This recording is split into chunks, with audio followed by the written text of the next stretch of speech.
Hello. So in this video, we will talk about 8 ways on how you might be hurting your mental health, how you might be self-sabotaging your success that you might not be aware about. And also, this is related or similar to some subtle ways that you might be gaslighting yourself. Now, we all know the blatant self sabotaging behaviors like substance abuse, alcohol abuse, procrastination, unhealthy eating habits, or what we call stress eating, and also like lack of self care. But even though those self sabotaging um, symptoms or signs might be a direct or indirect product of some dysfunctional relationships or unhealed trauma before. Today, I want to talk about the 8 ways, the 8 subtle ways that you are actually hurting yourself and that you are sabotaging your success. Now, if you like more tips on emotional and mental health, mental stress management, and also if you would like a nudge on how you can recognize some unhealed childhood trauma or emotional wounds so that it could help you seek a path of healing, freedom, happiness, and growth, then click subscribe and hit that notification button so you will be notified every week when I post new videos. And thank you in advance for liking this video and for sharing this so that more people will be able to know this and will have more self-awareness and like self-conscious behaviors. Now let's go to the video. So the first subtle sign or concealed way that you might be hurting your mental health will be invalidating your feelings. Now an example of invalidating your feelings is let's say you are going out, you're just going out of the house, just a normal errand or meet up with your friends, and then you dressed up nicely because you feel beautiful, you feel that you want to look beautiful or you want to look handsome. So you dressed up nicely, and either your family member or your partner will ask you, oh, where are you going? Are you going to a party? Now that reaction has sparked a um, a bad feeling or a bad emotion in you. You got hurt by that remark. Now you I'm not saying that you go and have an argument with your partner or with your family member right away. No, you can calmly and respectfully let them know that their remark has hurt you, and that you just feel like, or you can say that you just feel beautiful or handsome that day and you want to look handsome. So that's why you were dressing up. But instead, what you did is internally you told yourself, oh, maybe they're right, maybe they are right, maybe I'm just like over blowing things up, thinking that I look extra great today or that I want to look great. Why would I want to look great? I'm just going out with my friends, or I'm just going out and going to the mall, buy an errand. So that that internal reaction, that internal behavior is actually an example of invalidating your feelings. You are like making your feelings smaller. You are making your emotional responses insignificant when you should be acknowledging, recognizing them, and asking yourself, why did you feel that way, or why do you have that um, reaction, or that um, instinct response in that way? What is it telling you? What is that feeling or reaction wanting to teach you? So that should be the reaction to it. The second subtle way that you might be gaslighting yourself, that you are sabotaging your success and even your mental health, is you believe that something is wrong with you. Now, let's say example,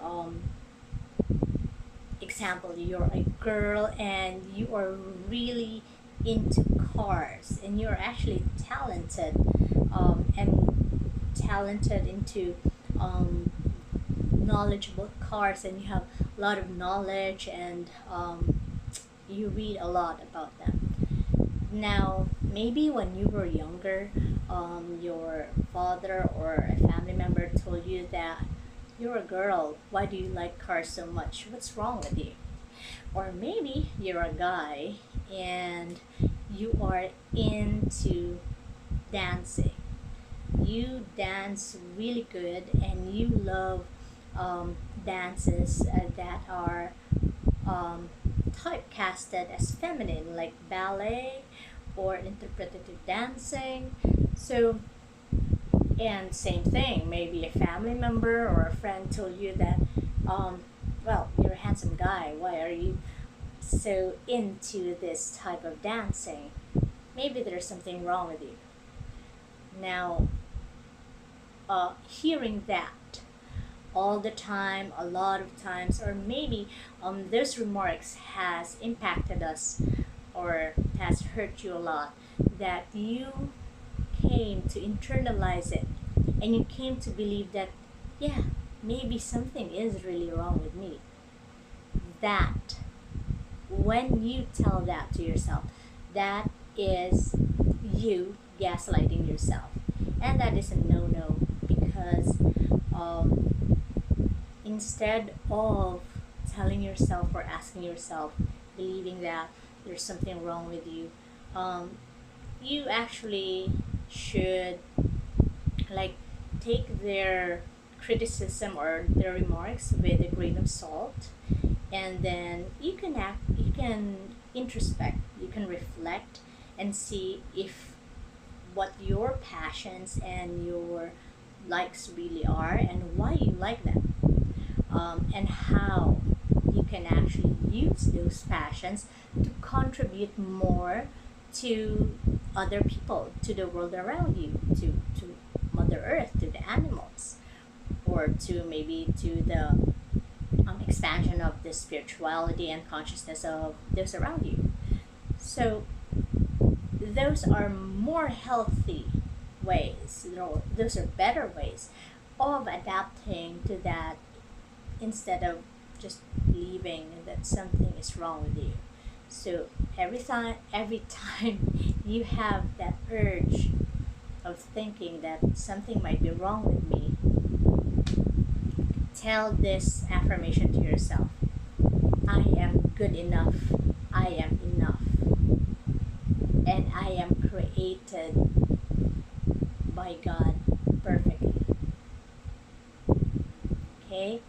Because I believe that our Creator, the Source, Jesus Christ, God, the Divine Spirit, whatever you want to call it, I believe that we are all created perfectly with a distinct intention and purpose for each and every one of us. So that's what you can do to combat that self gaslighting. So the third subtle sign that you're sabotaging your mental health would be you frequently second guess yourself. You frequently doubt your memory.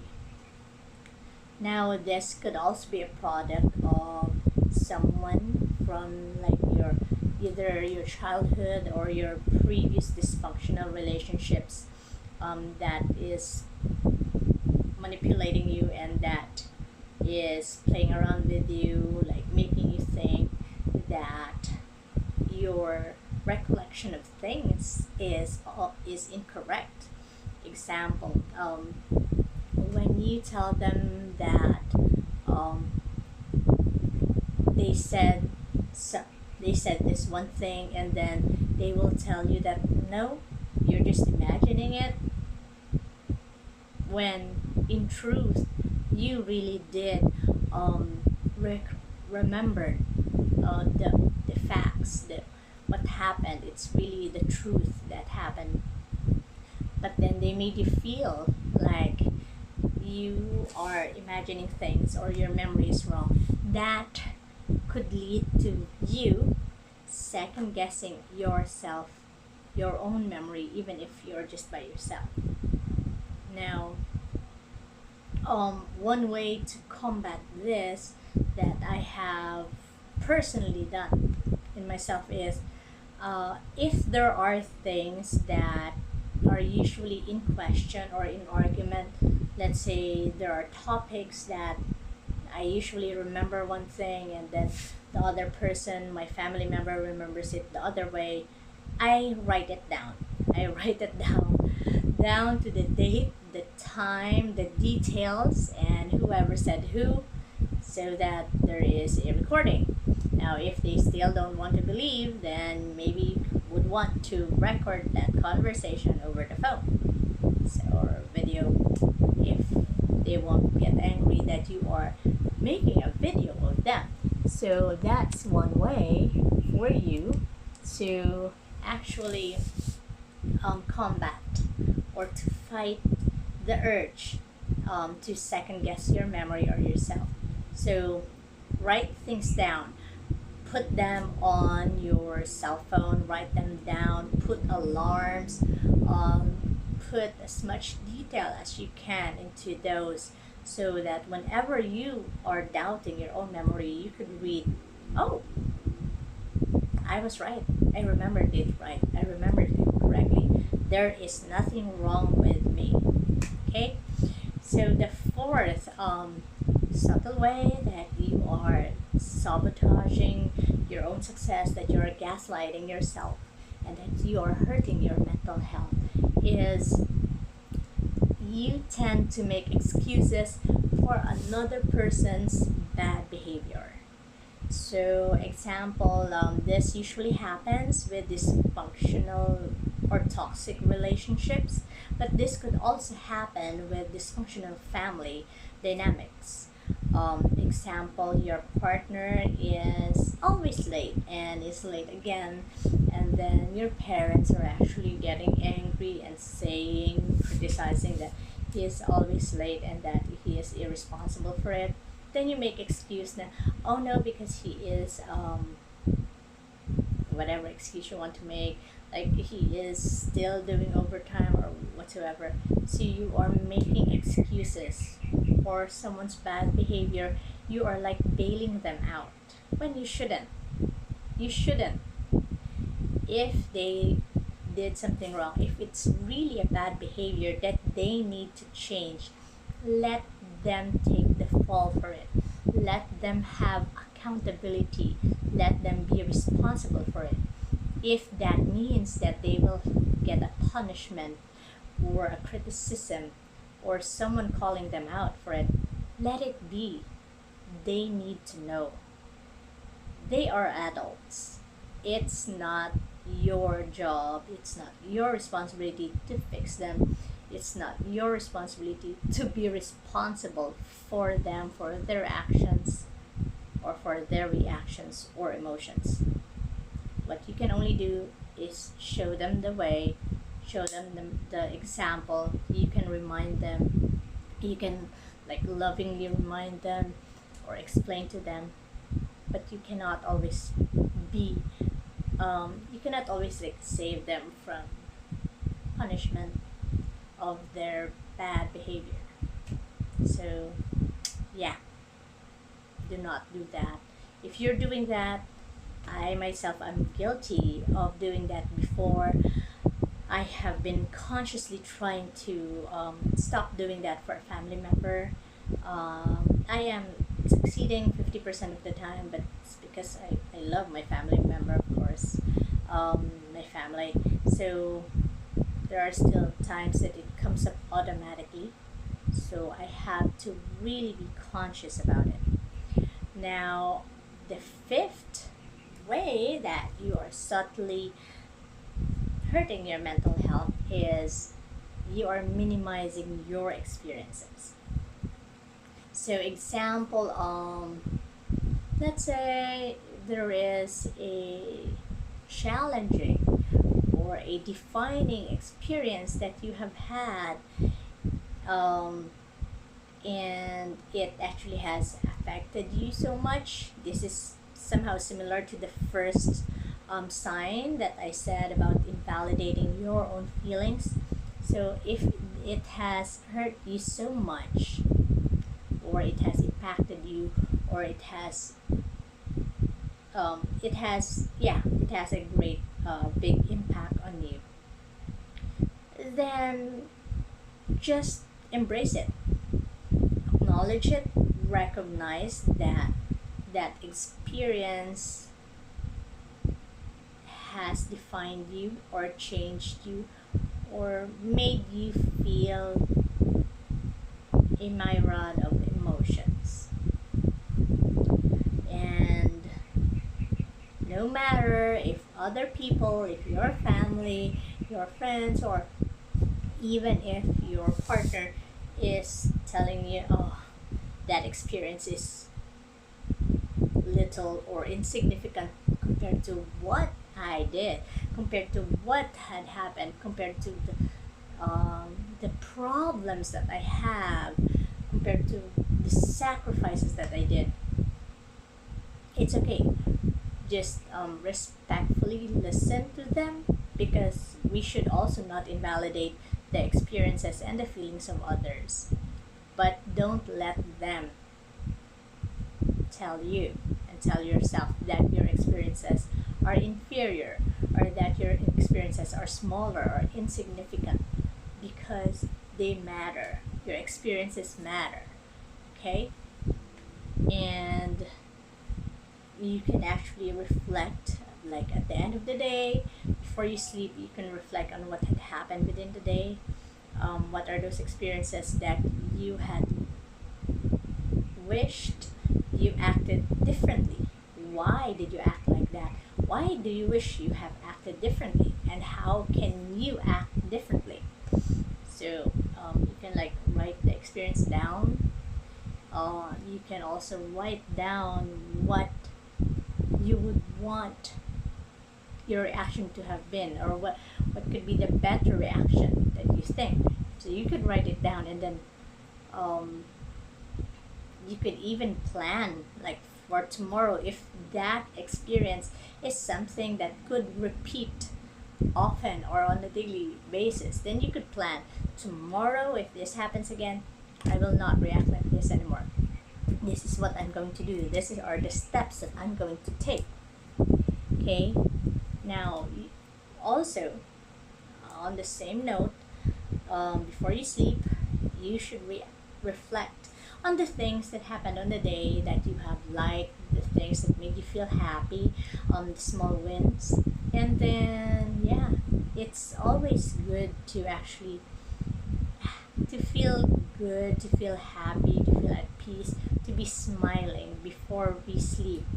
Because I personally have experienced it, that if I am feeling good, or I'm smiling, or I'm at peace, before I sleep, when I wake up, I feel much, much better than before. So that's just a simple trick that you can do on a daily basis. Another way that you are sabotaging your mental health is you are questioning your worth.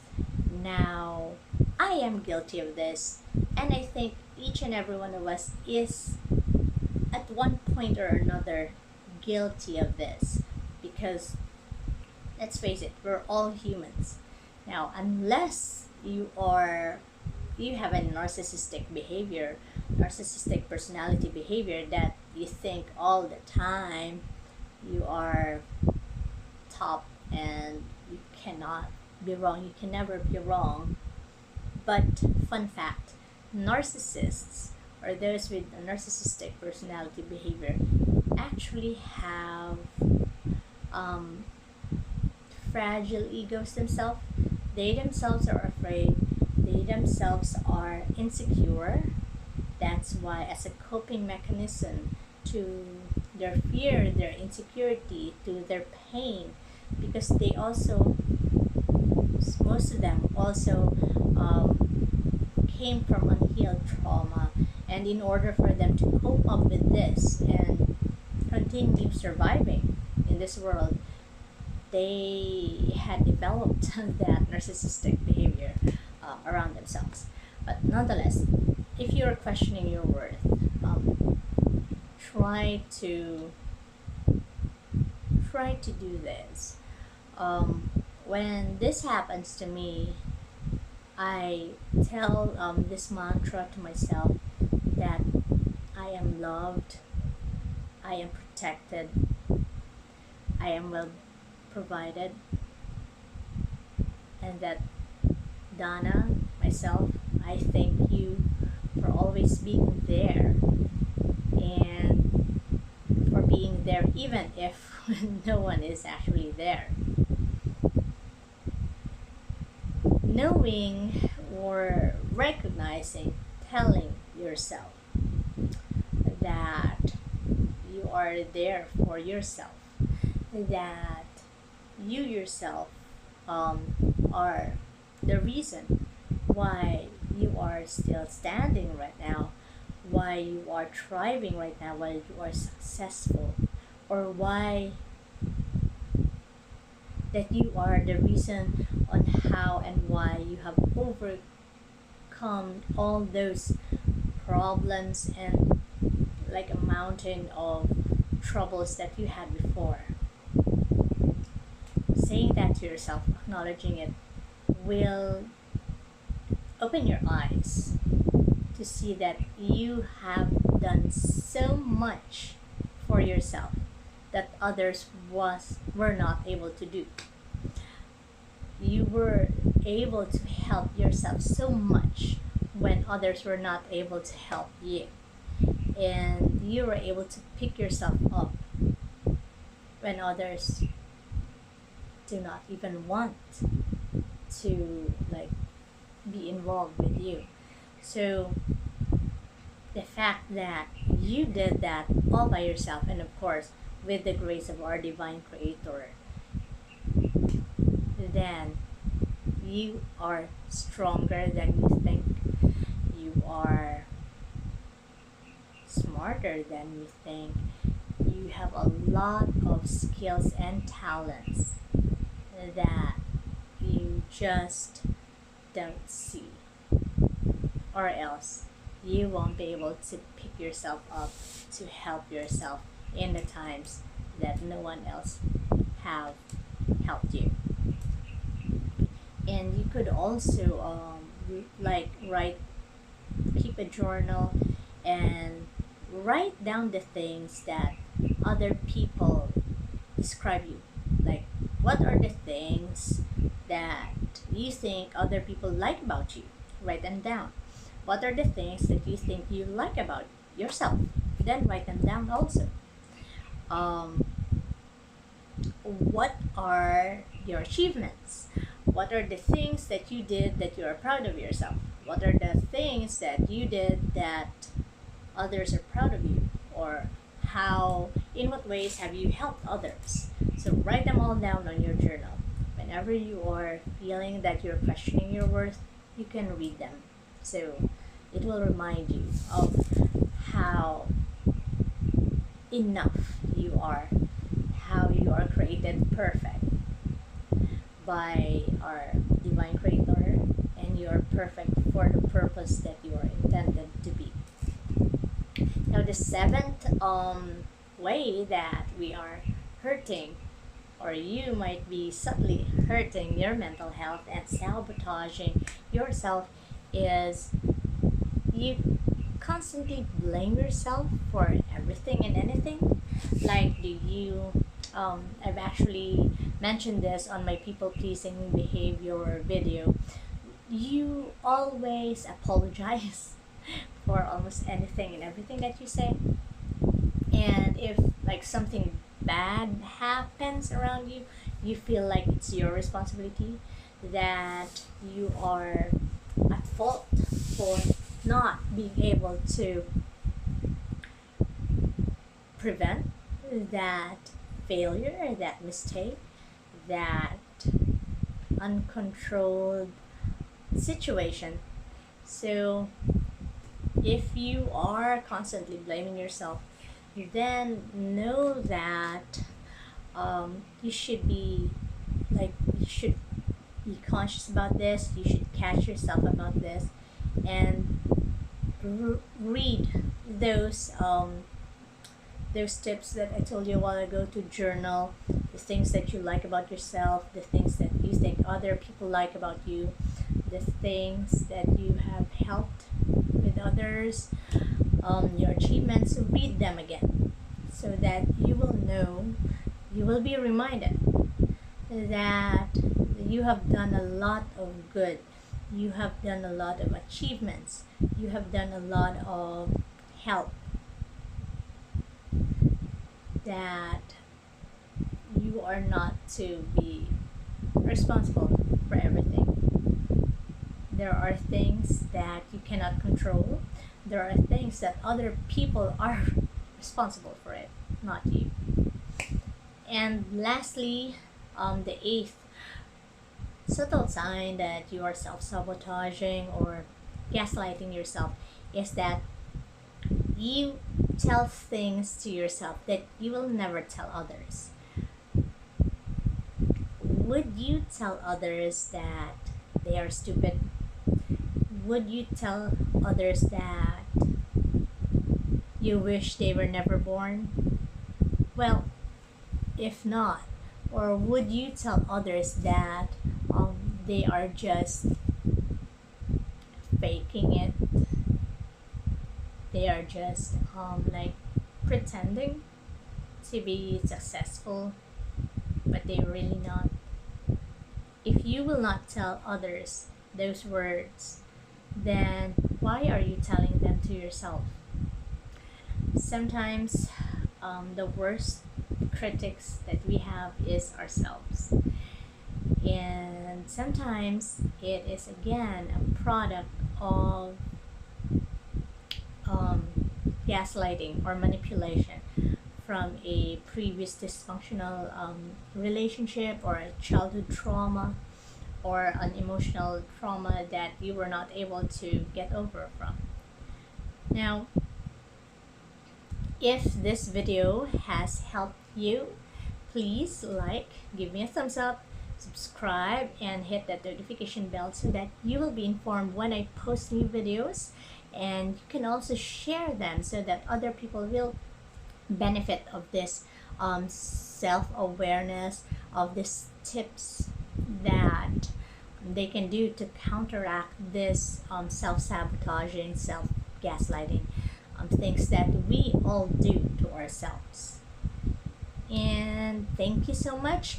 Also, if you are interested to know on why you are people pleasing, or if you want to know